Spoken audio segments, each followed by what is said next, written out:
Welcome everyone. I am so excited that y'all are joining us today. We are going to wait here a few minutes as folks join our presentation. We will have Reginald Doc Wilson speaking with us about Peace Peloton. I'm very excited to hear more, and I appreciate all of you being here. As a reminder, there is a chat opportunity for you at the bottom of your Zoom screen, and you can adjust whether or not you share your chat feedback, questions with just our panelists or with our panelists and all of our attendees.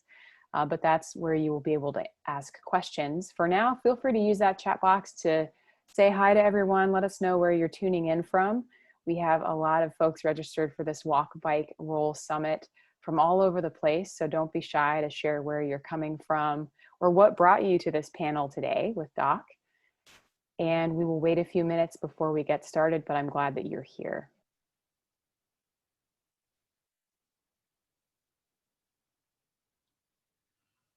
And we are starting to see more and more folks join us.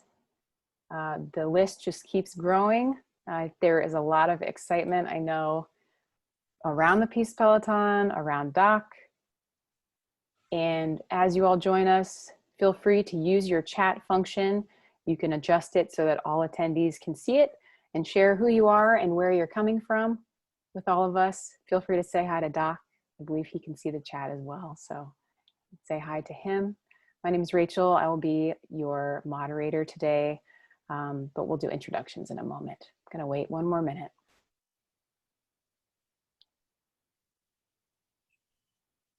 Oh yeah, just keeps going. Y'all just keep joining us. I'm excited that you're here.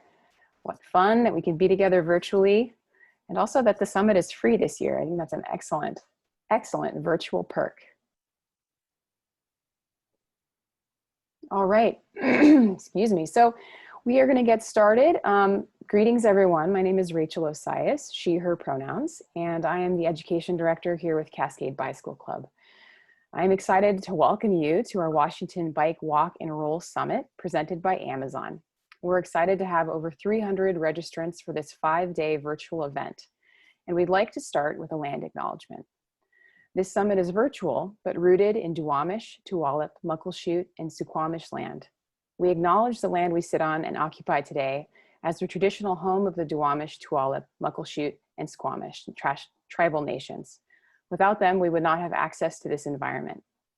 We take the opportunity to thank the original caretakers of this land who are still here. And lastly, I want to let you all know we are recording this session. If you need to leave early, you'll be able to come back and tune back in. All right. The summit is hosted by Cascade Bicycle Club and Washington Bikes, two sister statewide organizations with a shared vision of bicycling for all. Cascade serves bike riders of all ages and abilities throughout Washington state, educating new riders, advocating for safe places to ride, and holding events and rides. Washington Bikes advocates for bicyclist rights, endorses political candidates, holds officials accountable, and works to share policies that will make bicycling safe and accessible for all. We also want to take a second and thank our sponsors whose collective contributions have enabled us to bring together 15 panels with expert speakers, with registration free for all attendees. Thanks to Amazon, our presenting sponsor. We also thank our supporting sponsors, the Washington State Department of Transportation, Active Transportation Division, and Eastern Washington Region. Thanks also to our general sponsors, the U.S. Department of Transportation Federal Highways Administration and Stacy Bain Bike Lawyers. Some community norms for us today to ensure we take care of one another in our community. Before we transition over to Doc, let's take a minute and review these together. So we will maintain a standard of conduct to ensure that all participants feel safe and respected. We believe every person has the right to be treated with dignity and respect and to be free from all forms of harassment. Be fully present in this session, be self-responsible and self-challenging, listen, listen, listen, and process. Suspend judgment of yourself and others, use respectful language towards each other and the panel. And so today, as you all know, you are joining me. We are here to speak with Reginald Doc Wilson, or mostly listen, listen, listen, process, and then ask questions. And today, the founder of the Peace Peloton, Doc, a revolutionary program focused on providing economic reform for Black people and Black-owned businesses, discusses his work in creating this program, including the disarming nature of cycling, increasing diversity in the cycling community, and gathering a critical mass model of economic enrichment. The format of our panel today is that we just went through our 10-minute introduction, and then I'm going to pass it off to Doc, who will share his presentation, and then we'll have hopefully time at the end for questions and answers. You can use the chat box at the bottom to post your questions or your feedback. We have chat monitors who will be sharing that information with us. And lastly, we will share a Google form at the conclusion of our panel where you can provide feedback. So with that being said, I'm excited to pass it off to Doc. Thank you, Rachel, and thank all of you for joining. I really appreciate this opportunity. So much love to Cascade Bicycle Club. So as Rachel mentioned, my name is Doc Wilson. Reginald is on my birth certificate, but everyone calls me Doc. And I want to share some time and a few stories about how the bicycle became this tool for transformation for and with me throughout my 52 years of existence. If I could, I'm thinking about, let's see, I'm gonna go back to a mentor I had, oh, wow, maybe 20 or so years ago, 20, 30 years ago, when I was starting out in my career as a recruiter and a district manager. And I remember this mentor told me one key factor that separates the 30-year-old Black laborer from the 30-year-old white successful investment banker, besides choice, is access. Access to resources like finances and education, mentors and connections. I became aware of this early on in my life. Probably, if I can go back to being 10 years old, growing up in Gary, Indiana, where everyone around me looked like me. I think at the time in the 70s, Gary was probably 85, 90% Black. We had a lot of love in our community. We had a lot of extended community. And I didn't really understand the economic gaps between myself and people who didn't look like me until it was introduced to me through television, watching these TV programs of these white kids having this, it wasn't access, for us it was excess. Like, oh wow, we think all white people are rich. And it just seemed out of reach for us. And that always struck me as curious as a young kid growing up. And I knew back then that it didn't land well with me, and I know that wasn't the truth. So I started to cultivate that curiosity, which grew and grew. And I guess the first spark in my life to help me start the transition in that space and to introduce me to bicycles was knowing that my parents couldn't afford to buy my three brothers and I bicycles, so new bicycles. So they would get us one used bike to share among all of us. The young men in my community, however, we started swapping parts and going to, finding old scrap yards and building bikes on our own.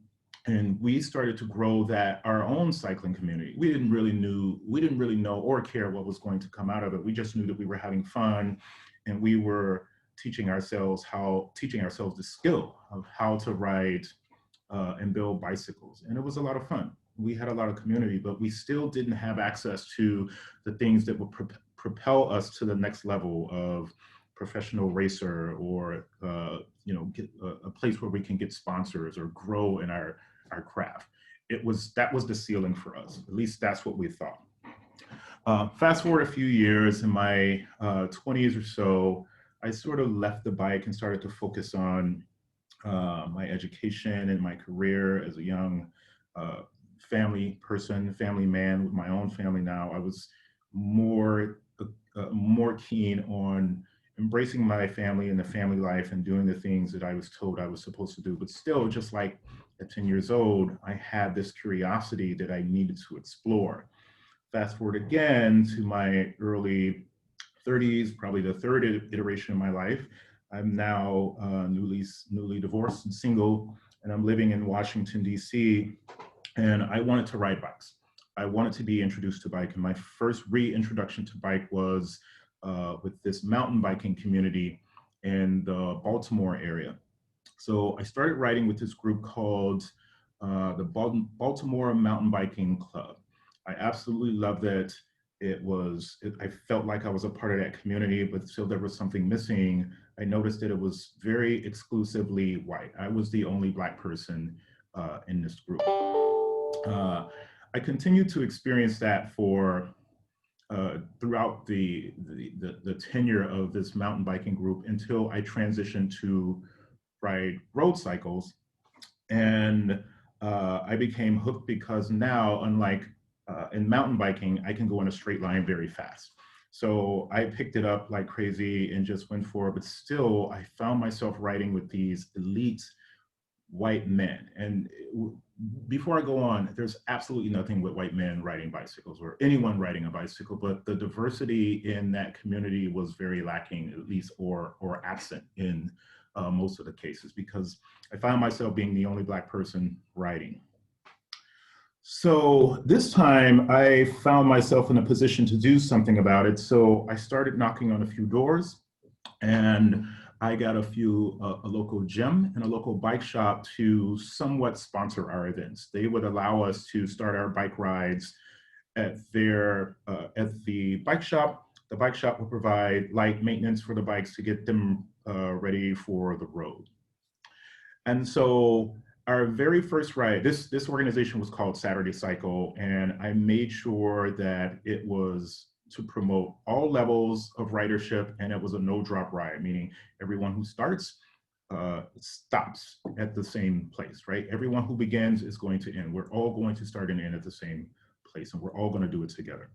When I first started this in 2012, there were 4 riders, including me. When I left in 2014, we had well over 100 people in this group, which it goes to show that people out there had that craving for not just cycling, but diverse community. So I was onto something, but now I'm on my way back to Seattle. So I moved to Seattle 2015. Once again, I had to start all over, but this time I was intentional about seeking out a diverse cycling community. And I came to be introduced to a young man named Ed Ewing. Ed Ewing is the founder of the Major Taylor Project under the umbrella of Cascade, and he was also the former executive director of that organization.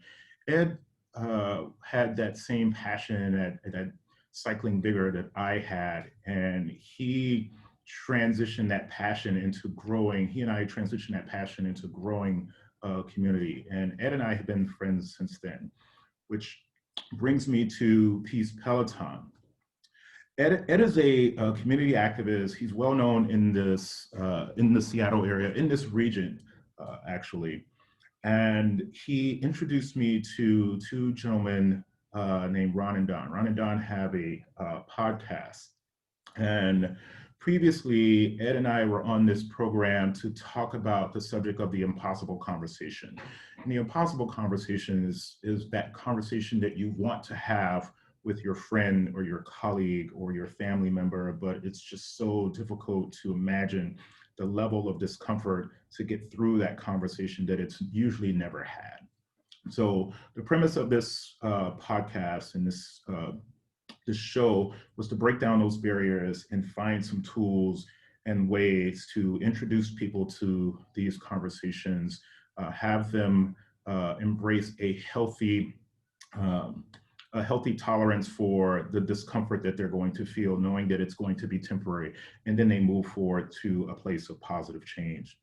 So at the end of this program, as most radio talk show hosts or podcast hosts will do, they ask the participants, do you have anything else to say? I think we had like 2 minutes left. And they asked Ed, and Ed was very appreciative of the community and all the support we had been getting.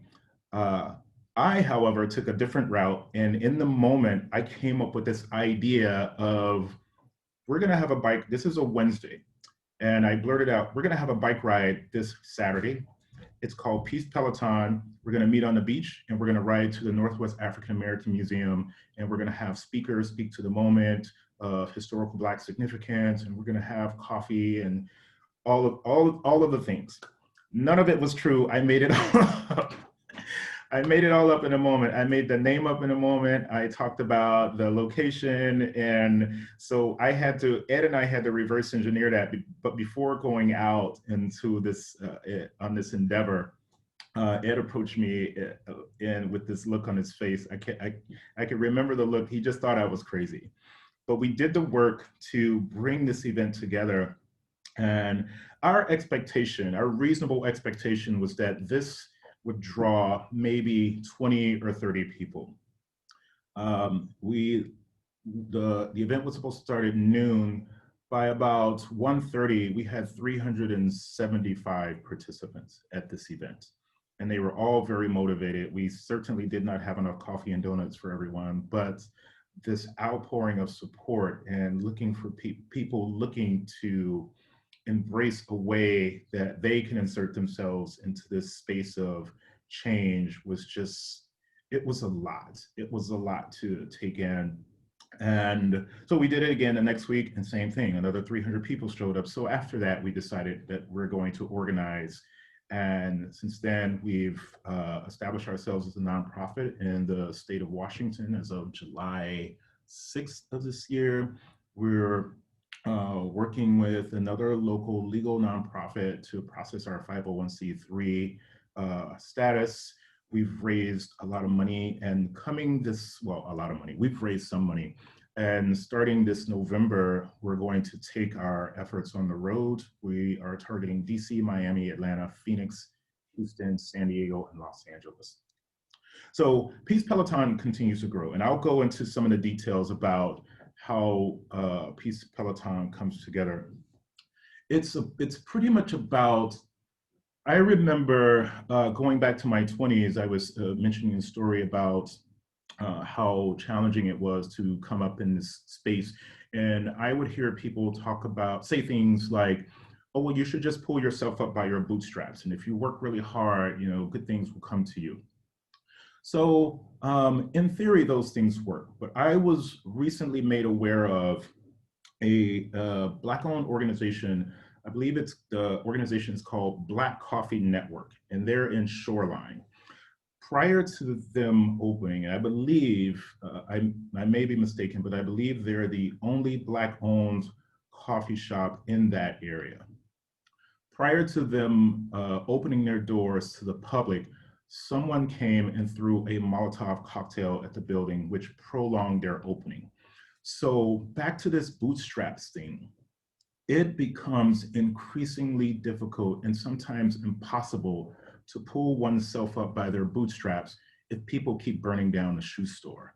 So Peace Peloton is here, just like Black Coffee Northwest and other Black and Brown owned organizations, to create that access for ourselves. Because we understand that there are forces out there who do not want us to succeed.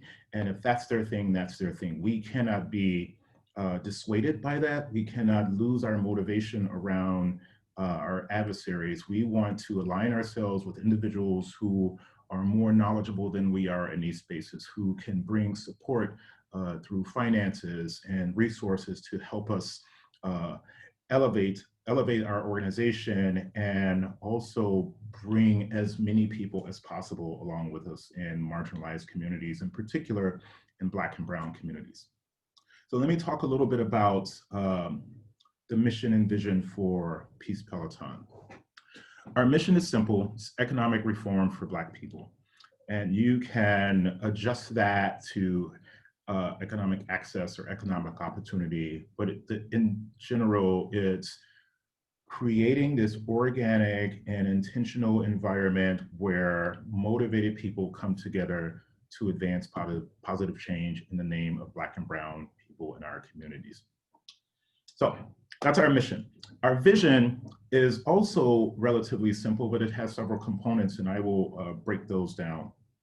And I'll do what I can to, I'm certain I'm gonna have some time at the end for questions, maybe a little more time than was allotted.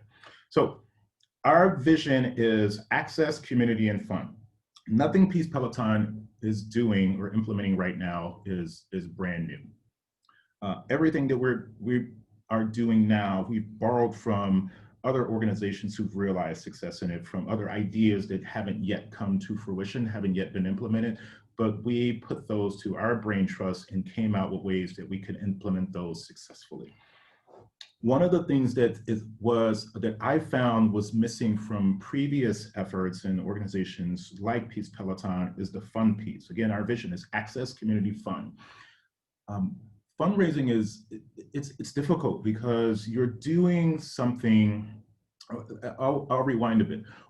I understand, and you can argue with me if you want, two of the more difficult things to get people to do is to open their wallet and to change their minds. We're asking people to do both. So in that space, it requires, I think, a portion of fun to sort of balance out the fact that you're asking people to make a change in their lives. And for some, a change that's a bit more significant than others. So let me break down how Peace Peloton envisions to bring our endeavors to bring our vision to fruition. One of the parts to this Access Community Fund is a business/entrepreneur incubator. This is an incentivized practical training and business development program to help entrepreneurs turn their business ideas into fundable and implementable business plans. So we motivate these individuals to come together in a way where we can encourage them with that access that I mentioned earlier, the education, the finances, all of the resources necessary to make a choice about whether or not you want to pursue a career in business ownership. Under that umbrella, we also have a business plan competition. We have an apprenticeship program. This is all under the umbrella of the Business Entrepreneur Incubator. The apprenticeship program targets Black people pretty much ages 16 to 25, involving local businesses, some as bike mechanics, some as woodworkers, whatever is necessary to advance people in the space of entrepreneurship or success in a professional environment. That's what we're looking for. So we're also looking to launch under that same umbrella of the incubator, a mentorship program. This would help connect motivated, less experienced Black people with accomplished professionals who are both leaders in their field and willing to share their expertise to promote their career development, career development of others.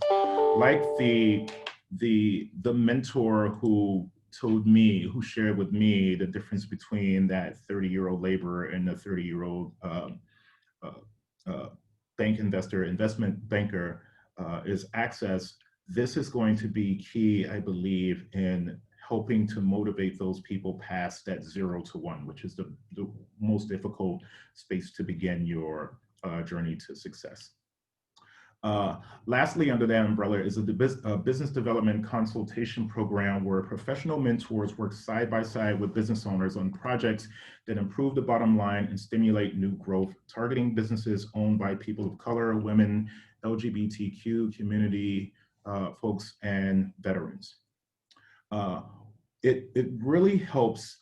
It really helps to have someone who has what I call some skin in the game. So if you're in a place where you make an amazing lasagna and all of your friends tell you, oh, you make an amazing lasagna, you should open a lasagna business, we're going to bring the professionals who've made lasagna before and then transition those into a business venture successfully and let you know how best to do it. The worst thing you can do is take advice from someone who you just fed for free. They're probably going to give you some complimentary comments.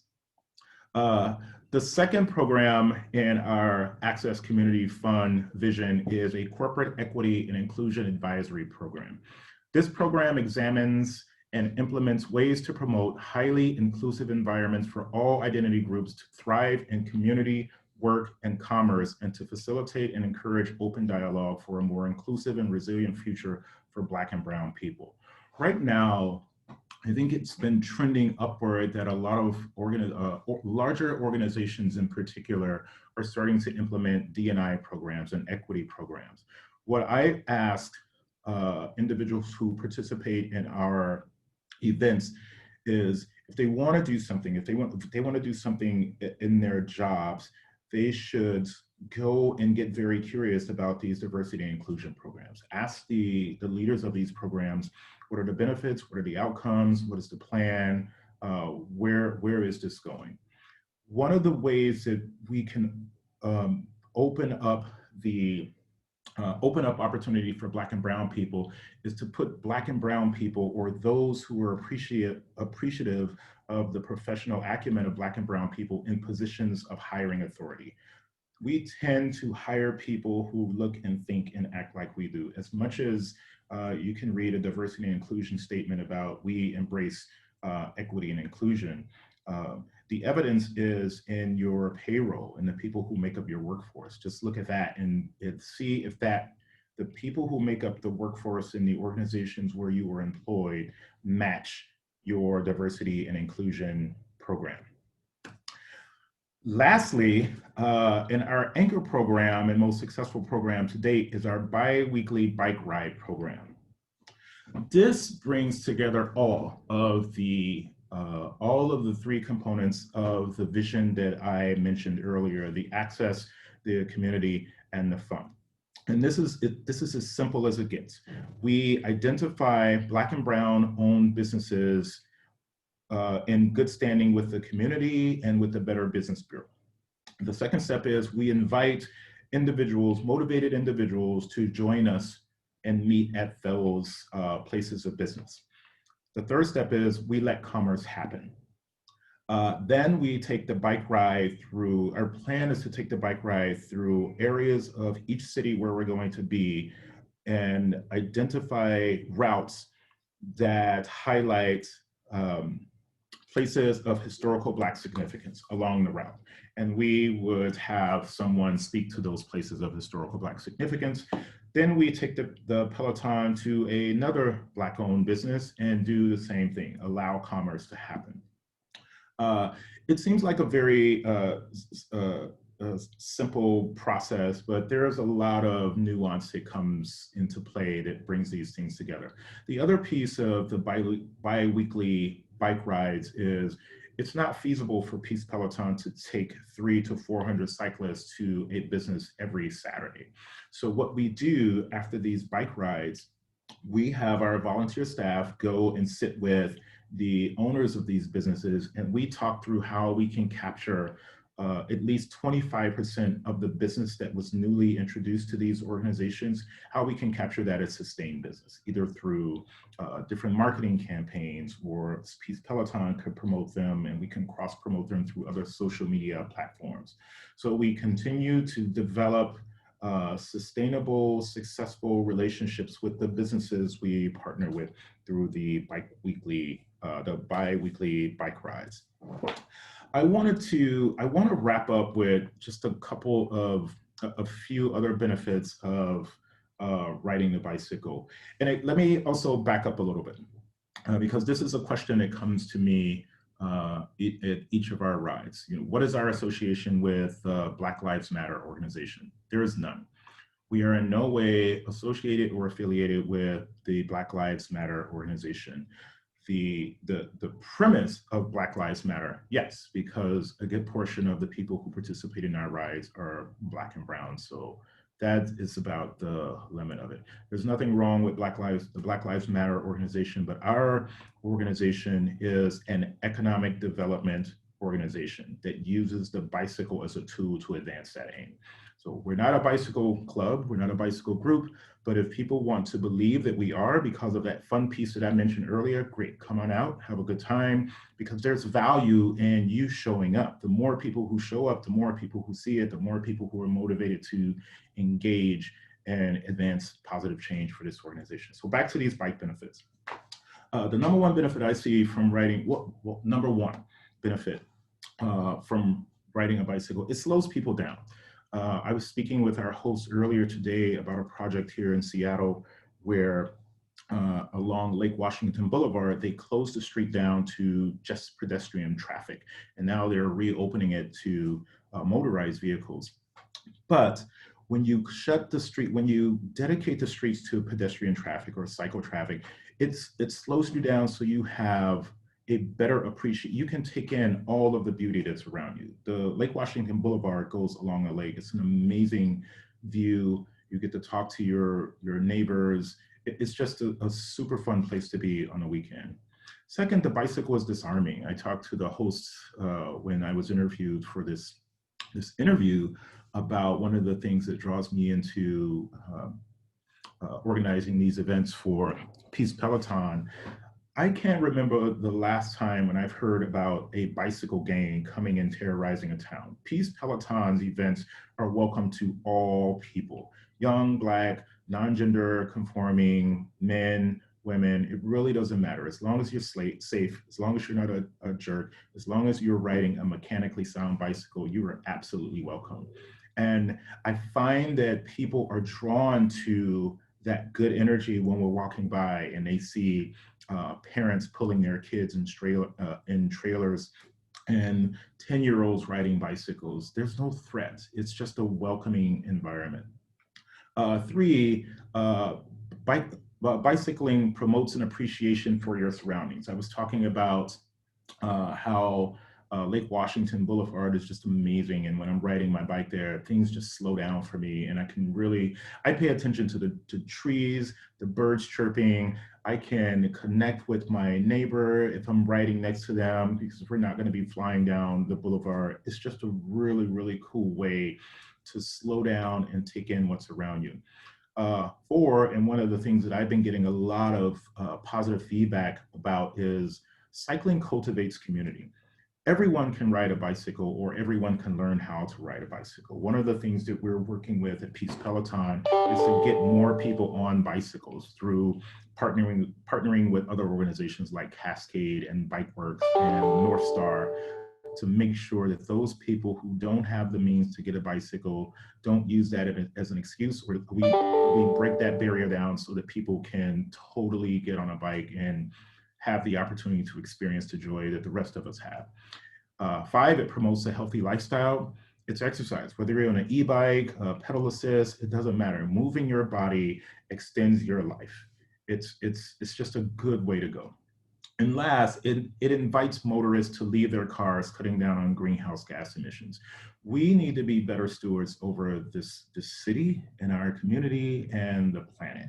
And that is one of the ways that I believe that we can advance a sustainable future for the people who are going to come after us. It's up to us to be responsible enough to leave a healthy and successful legacy for those who are going to follow in our footsteps. So that's about it for me. I finished up a little early, but I am absolutely open to answering whatever questions you have.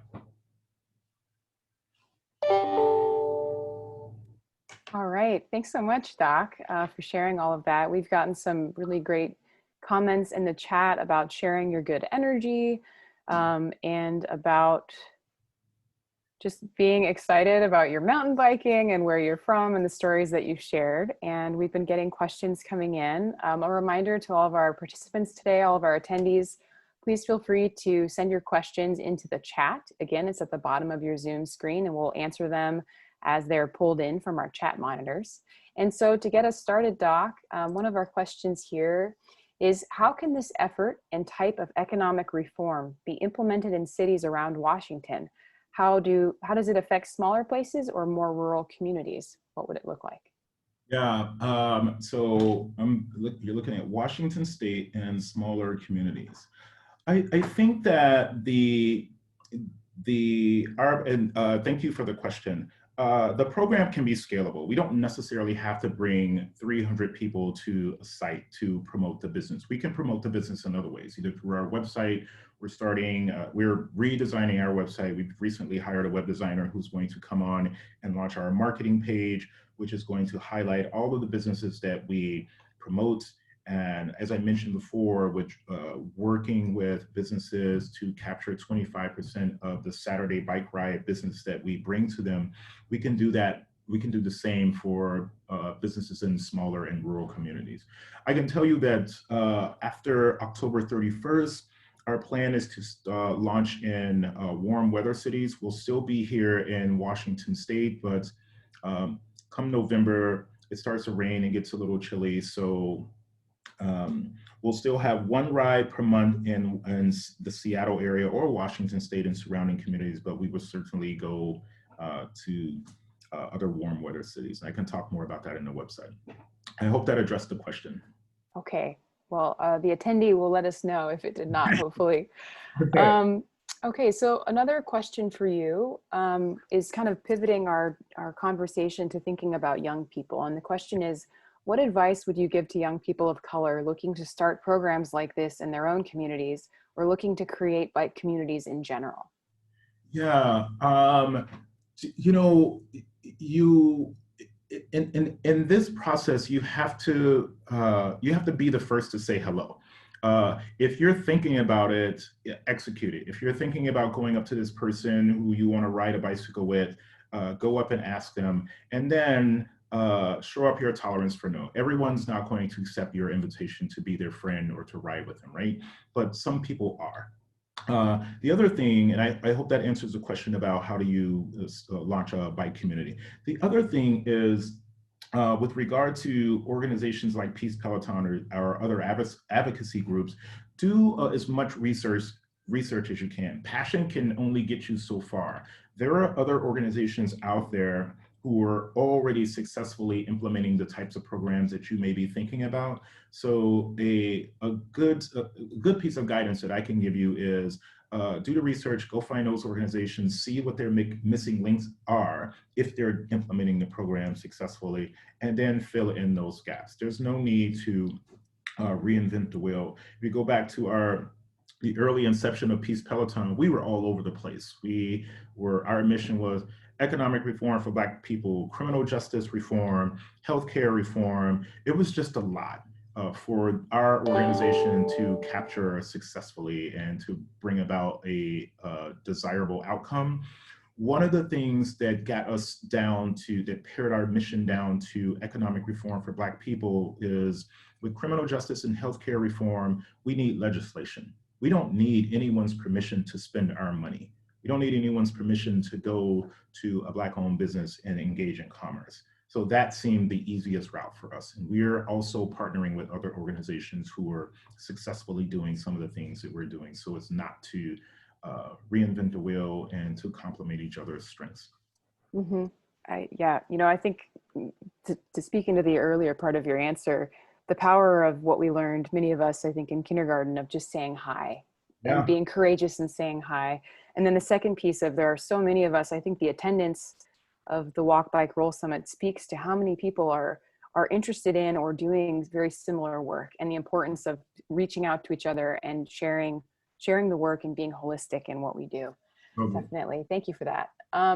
So another question came in, very straightforward. Is there a Black-owned business directory?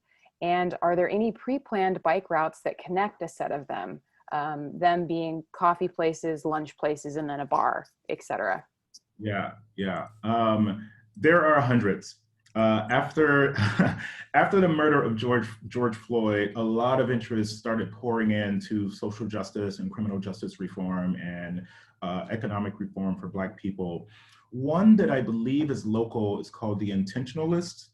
It's a pretty good one, but you can, I think, King 5, I think that's the local NBC affiliate here. I believe they posted a blacklist, they're calling them blacklists, list of Black-owned businesses. We are also at Peace Peloton, in a part of our redesign, we're creating an interactive map where you can click on the business, the Black-owned business. It will give you all the details about the business. It will give you their story. It'll give you testimony about, what it was like to take Peace Peloton through this business. And then we will give it some sort of rating, like this is amazingly good, or this is better than bad, or something like that. Okay, that's great. There are a lot out there. Okay, great. And there was actually a follow-up question, which was asking about, can you keep an archive list on peacepeloton.com of the businesses that you visited for those of us who would like to return but maybe have forgotten? So yes. Thank you for answering that question. Yes. Okay, so we had another one come in for you, Doc. How has the COVID-19 pandemic impacted the Peace Peloton as well as the broader work that you are focused on? Yeah, it's kept the numbers down. I'm certain of it. I get a lot. That's a good question, and I get it all the time especially when I'm talking to business owners about what are our COVID protocols. I'm certain it's kept our numbers down. But and we're respectful of people's choice. So I can't say that enough, how much I appreciate choice.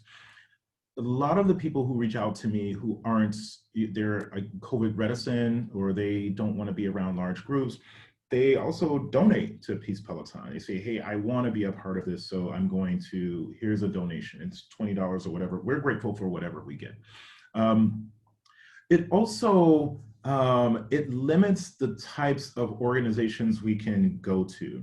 I'll share this story about, we had a sunset ride, and maybe some of you on this call were a part of that ride, where we went from June Baby in Ravenna to Beer Star and White Center. I did not realize that there was a 10 o'clock curfew. So we roll up at 9:40 and last call is at 9:40. And I have to now tell 200 people that you're not gonna get beer. And everyone was really, really gracious. But it's that sort of situation where, it's like walking out of your house without the mask and you turn around like, damn, I forgot my mask. So we really have to be vigilant around paying attention to COVID protocols, where we can go. We tend to stop at places that have large areas where we can spread out. We don't do any indoor dining, at least I can't think of any places where we've done any indoor dining. Everyone, if you look at our pictures, 95% of the people are wearing masks on our at our events, because we bring together a critical mass of people who believe in the science. I hope that was helpful. Yeah, thank you. You're welcome. And you're stringing together these questions very beautifully for me, even though it's not intentional. So you use the word critical mass, and we had someone ask the question. They said, Doc talks about getting a critical mass of bikers to make this movement sustainable. What does that look like? What would it mean for this movement to be successful or achieve a final goal? Yeah, I think that's a good question. And I mentioned earlier, the sustainability of this program is going to depend on a strategic investment in business planning. So it is not feasible for us with just the bi-weekly bike ride program to sustain this program. People are going to find other interests. We're dealing with humans. We go for the next shiny thing. All of us do or tend to. So we want to make sure that we find the right formula with the right businesses in the right environment with the right strategy to make sure that we can sustain from season to season. And I think it sounds like this individual is particularly talking about the bike ride program. I also mentioned the other two programs, which is the business incubator, where we'll have foundational support and other corporate support that are going to sustain that. But the greater of the programs right now in our anchor program is the bike ride program, where we depend on that to get a lot of our fundraising dollars in. So we're using those dollars come in and they go right to the implementation of our programming. Great, thank you. And I think this ties directly in, but it says, how would you like to see white folks specifically continue the work of racial equity and justice work through and beyond this economic reform? Yeah, I talked about how Peace Peloton came to be with Ed Ewing and I doing a talk show with Ron and Don around the impossible conversation. I don't necessarily believe in the impossible conversation. It sounds like a marketing thing, but whatever, I got people listening. You have to have the courage to do what feels good to you, right? We all know what's right. Yeah, like my mom used to say, it's right to be right, son. I'm like, oh, I don't know what the hell you're talking about, but okay, basically, I get it, Mom. I'll also say this. Economic reform is not going to come if If every Black person in the United States stopped what they're doing right now, invested all of their energy in economic reform, we would not, although we would move the needle slightly, there's no way we can get that done and realize in a way that is going to bring a desired result. Black people need white people and Latino people and LGBTQ. We need humans to help each other to do this thing together. We all know what the challenges are that we face. We all know the legacy of systemic racism in our society. Let's embrace that, understand that it exists, and then create a formula that's going to bring us out of that slowly. I don't think that there's going to be anyone out there who can turn a switch and say, okay, racism no longer exists, injustices no longer exist. So I would say find a place, find your lane where you can best use your superpowers to advance the aims of the all, and then the few will be helped as well. But dedicate that time to a specific aim, if that's helpful. It is. It is. Yeah. You know, and I think I will bounce one back to you with the specific challenge of, and it was a question that came in. We have a lot of folks in our room today listening in, I believe, that are doing policy work, that are policymakers, that are advocates. What is their superpower in this moment? Where do you see them doing their work and plugging in? Oh, you're asking me that question? I'm asking you. I mean, they probably know their own superpower, but where do our policymakers fit into this spectrum? You spoke about it, about all of these things coming together to move us in the direction of this change. But do you have a call out? Do you have a vision of what they can be doing in these efforts? Yeah, so I've got this army of volunteers. There's absolutely no way Peace Peloton and our events could come together without this army of volunteers. So I want to stop and give them a shout out. What I do with these army of volunteers is I tell them, I go to them and say, this is our need. This is where we are, and this is what we need. And then I put the question to them, how can your superpowers help advance our aim to a desired outcome? And that's the formula I use every time. If you want to learn more about how specifically you can help Peace Peloton, you can send me an email at doc@peacepeloton.com, or you can attend one of our events. I'd be happy to give you more specifics about how that comes together. And also, I mentioned at our last event, if you came to a Peace Peloton event, or you wanted to learn more about Peace Peloton and said, oh, my superpowers can't be used there, I could refer you to other organizations who are doing really, really good work in uplifting the community, and you can partner with them. People want to feel valued. They want to feel like they're making a difference. And I don't have anything against protesting and demonstrations and rallies, but those bring awareness to a particular issue, and sometimes good, sometimes bad. But I mean, you think about it, back in June, people were protesting and there were rallies every week. It's almost quiet now. And Peace Peloton is still around because we have a sustainable plan that is strategic, that makes people feel valued, gives them an opportunity to use their superpowers, and we can see the incremental change happening week after week, program after program. Sometimes I get a little long-winded because I get excited about answering questions like that. No, I appreciate it. I think I'm that type of person too. And also, Doc, I think that what's really been gorgeous about hearing your train of thought and the things that you've been sharing is how heart-centric you are in this work. And I think that really comes through. And I would imagine it plays a big role in your other line of profession as well, in just speaking to people shining. And we've had some comments come in. Thank you for the recognition. It is all people's coming together to move the needle in a positive way. We had another person share that they're looking forward to Peace Peloton visiting Bainbridge soon. Hope you get Steve Durant to give you the tour of our new bike-friendly Olympic Drive project just off the ferry. Also check out our first mile of Sound to Olympics Trail with restoration of native habitat. Glad to see your group of ambassadors coming to see us. So a lot of excitement. We had someone, they want a little more from you, and you might not be able to provide this, but they said, could you talk a bit about connecting infrastructure investments like trails, bus stops, and bike lanes with economic reform for Black people? Yeah, that comes with, so I mentioned earlier about partnerships. I think there was a question about how do people get involved with advocacy work, or how do they start their version of Peace Peloton? And what I do is I identify the areas where I am lacking in knowledge and identify those individuals and surround myself with people who are more knowledgeable in those areas than I am not. With regard to infrastructure, we have an individual on our team, his name's Steve Durant, and we have several urban planners on our team.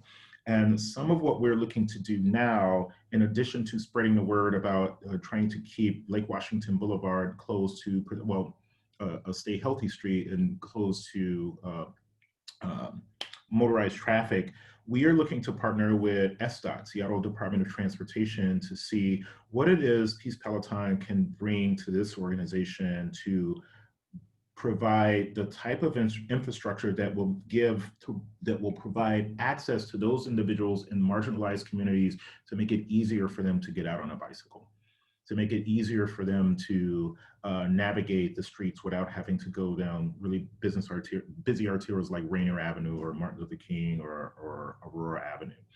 How do we partner with those organizations to make ease come to the individuals who are maybe on the fence about getting on a bicycle, and to, yeah, I'm all on board. And I think it's like I mentioned earlier, access is what differentiates that rich New York investment banker from the laborer. And there's nothing wrong with being a laborer. I'm just saying access is the key. Definitely. I hope too, I think we have folks from SDOT in the room, I believe. And so I'm hoping all their ears just, have I heard about that? Do I know if the connections are happening? So this question is about Peace Peloton potentially as a 501c3. It says, are you still seeking 501c3 status with the IRS, enabling tax-deductible donations? And is that something that you are seeking help with from an expert? Maybe there is an attorney in the room who could assist. Is there specific legal or other professional expertise you are seeking? Thank you. There was some specific legal expertise we sought when first we launched and we applied for our trademark. We got a call from New York from Peloton Interactive.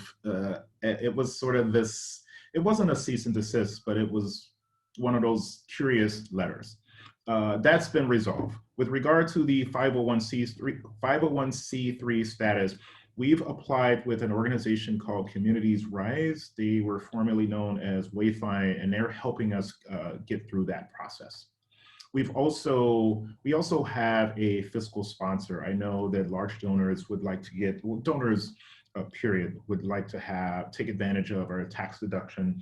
We don't necessarily have that yet, but we can work through our fiscal sponsor to make sure that your status is realized, your tax deduction is had. So yes, we are in the process for a 501c3. Okay, and we had a comment first from a Marianne in the audience saying, thank you for your excitement and wonderful leadership, so inspiring. And then we had a follow-up question from another individual. In addition to infrastructure improvements, do you offer or partner for training for those who don't feel comfortable and competent on a bike, especially for adults, including women from other cultures? Yes, absolutely. Again, partnerships come into play here. We have a wealth of talent on our Peace Peloton team of individuals who are trained cyclists. They've raced bicycles before. We have bike mechanics. We have people who know about biomechanics. We also are partnering with an organization called Northstar Bicycle Club. Their mission is as simple as it can get, to get more people on bicycles, to get more Black and brown people on bicycles. So I can share that contact information with whomever needs it, but that is, again, Peace Peloton is an economic development organization and not a bicycle club. We use the bicycle as a tool, but I am not going to turn anyone away who comes to me and say, hey, can you help me get on a bicycle? Absolutely. Not only can we help you get on a bicycle, we can help you get a bicycle, and we can help you find the training necessary to feel safe on one of our rides or to advance to whatever level of cycling you're interested in. Okay, great. And for these references that you're making, is your preference that folks reach out to you directly to get that information from you through your email on the Peace Peloton website? Yes. How would you like to proceed? Yes. Okay. Yeah, you can just send it to me. I do everything I can to respond to every email that comes to me, and it might I do. It's doc at peacepeloton.com. Okay, thanks, Doc. And I know that our chat monitors are paying attention to these tidbits of information and will share them as best Perfect. to their ability. And we also have attendees sharing information with each other. So Yay. as we approach the end of our time here, there was a question that came in. When you envision the future of the bike community, what does it look like? It's diverse. I just, I want to, my dream world will be where everyone has a choice to fit into whatever cycling community they feel like without restriction. So the pro cyclists can ride with the bike couriers, can ride with the weekend beach cruiser people, can ride with whomever they want and come together with that common denominator of bicycle as a tool that brought that community together. I would really like to see more diversity. Again, going back to my story about how I came to be here, is I started to ride with groups that didn't look like me, and they were very exclusive. They didn't look like me. Every Saturday I would wake up and I would see the same group of people, and they wouldn't talk about, what's happening in the world or what's going on in our lives or try to uplift each other. It was who had the most expensive bike and what was their lap time last week. All those things are fine, but that wasn't the community I was looking for. I want diversity. My charge to the team and I who bring these bike rides together is that they're all inclusive and they are all no drop. No one gets left behind. So if you start with us, you're going to end with us. Great, great. Thanks, Doc. And I think we'll squeeze in two more here. So the second to last question for you is, as the overall population ages and they may not have the comfort, safety on a bike, what does the organization offer them? The comfort, well, my first answer was get an e-bike. So that offers a bit more comfort and safety, but now that I reread the question, it sounds like those who aren't going to be on a bike. We have non-rider volunteers, and that is where we desperately have a need. And I say that because everyone who volunteers with us, most of the people who volunteer with us, when they come to our events, they want to volunteer in the beginning and then they want to get on the bike and ride the ride. So now there's no one there to do any logistics. So we need non-rider people who can walk around and greet people. We call them our ambassadors. I love it. I love it. Yeah, when people walk up, hey, thank you for coming out. I do what I can to greet everyone who walks up to our events. And it's really hard for me to do. So I want to make sure that we get as many non-riding volunteers as possible to come out and support our events. Nice, beautiful call to action. Yes. And you got a thank you and a laugh out loud from that one with a smiley face. Okay, so to end, the last question for you is, what has been a memorable moment over all of these 10 rides and all the experiences of bringing all these folks together? What's a memorable moment for you that stands out? I'm sure there are many. Yeah, so there are many. I'll share two. Some friends and I went on a bike ride up on the North Cascades. I think that's where it was. We were 30, 40 miles away from Seattle. And as we're waiting at one of the stops that we made, this couple walked up and said, "You're the Peace Peloton guy." Just out of nowhere. I didn't wear a t-shirt or anything. She said, "Oh my God, we love your rides. They're so awesome. And we tell our friends about it." That made me feel good. The other story, and that happens often. The other story I have is there is a bike shop owner in Pioneer Square down by my office. I believe his name is Ben Rainbow. And there was a young black man in his 20s who was looking for a job or something like that. I may be screwing his story up.